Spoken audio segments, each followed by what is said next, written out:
देव बरें दिसता तुमकां सगल्यांक गोंयकारांक तशेंच आमच्या शिवोली कॉन्स्टिट्युन्सीच्या लोकांक आसगांव बादें हो बारीकसो व्हिडिओ काडपाचो इम्पॉर्टंट म्हणल्यार आयज आमकां प्रत्येक पर्सनली आमकां नोटीस धाडल्या की आयज आमच्या पंचायतीन प्लांट सॅम्पलींग आमची शिवोलीम कॉन्स्टिट्युन्सीचे MLA वाडटिले म्हणून.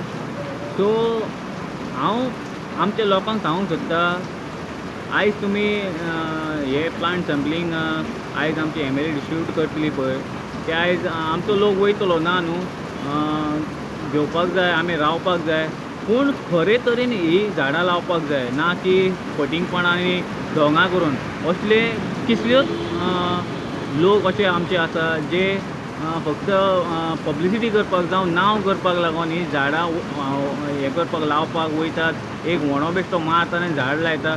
आयज तें झाड पासून जें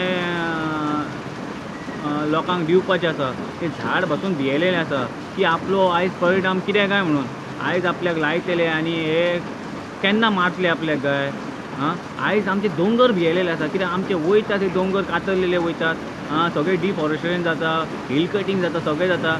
आनी व्हडली लज आमच्या गांवच्या लोकांक की आमी जी MLA देवाक पासून फोटोवन हिणी हें केलेलें आसा, देवाक पासून हिणी फटयले आमच्या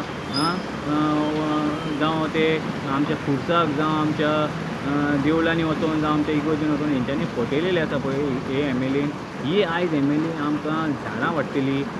झाड म्हणजे एक झाड म्हणजे आमकां देवूच कसो, कित्याक तें आमकां ऑक्सिजन दिता, आमचें लायव्हलीहूड तें आनी हे झाड आमी हेज्या कडसून घेतले की आमकां जी MLA आमच्या देवांक फटोवन ह्या हितूनसून त्या हितूनसून उडकी मारून पळय गेल्ली MLA, ही आयज आमकां झाडां वाटून फक्त कांय ना पब्लिसिटी करता आपली, आनी आपले ते थोडे ते कार्यकर्ते आसात ते पळय चमचास खंय भोंवतात पळय लेंबडे कशे, तेंच्यांनी गोंयान जे पट्टे घातल्यात जे आमच्या लोकांक फटयतात.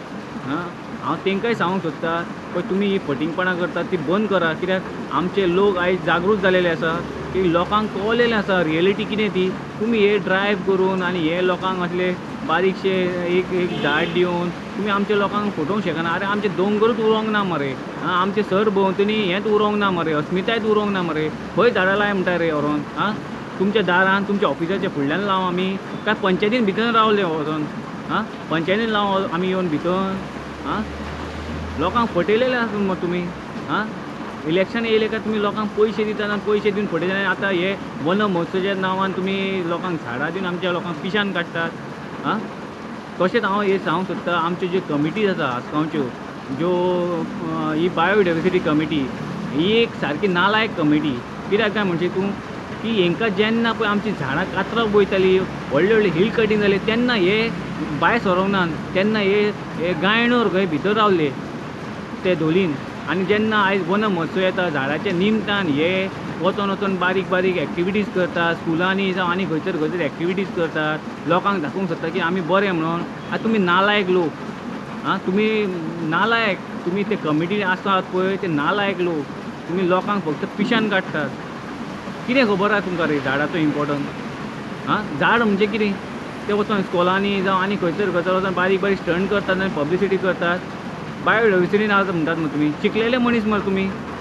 कितले हेका तुमी आमचे आसगांव बादें जी झाडां हिल कटींग जाली, व्हडले व्हडले मेगा प्रोजेक्ट येयले, हिल कटींग जाली, एक झाड कातरली, इतली झाडां कातरप गेली आमची. कितले फावटी तुमी भायर सरल्यात रे, कितले फावटी तुमी आवाज रेज केल्यात रे. बारीक बारीक इल्ले हेका बारीक हेका स्टन करून तुमी तुमची पब्लिसिटी करतात. सो हांव इतलेंच सांगूंक सोदता आमच्या आसगांवच्या लोकांक, तशेंच बाद्यांच्या लोकांक आनी आमच्या गोंयभर लोकांक, हे लोक जे फक्त लोकांक पिशान काडूंक येयल्यात. तुमी लोकांनी जागे जावपाची गरज आसा, तुमी लोकांनी आयज जागे जावंक जाय. कित्याक आमचे हे MLA आमकां अशेंच फटयतले.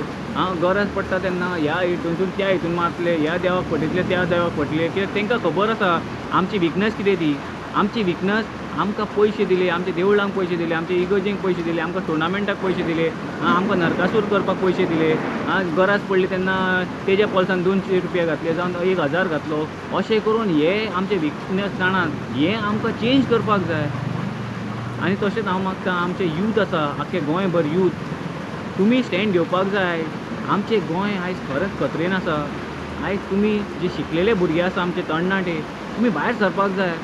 अशें न्हू की एक बरे कामाक तुमी भायर सरपाक जाय.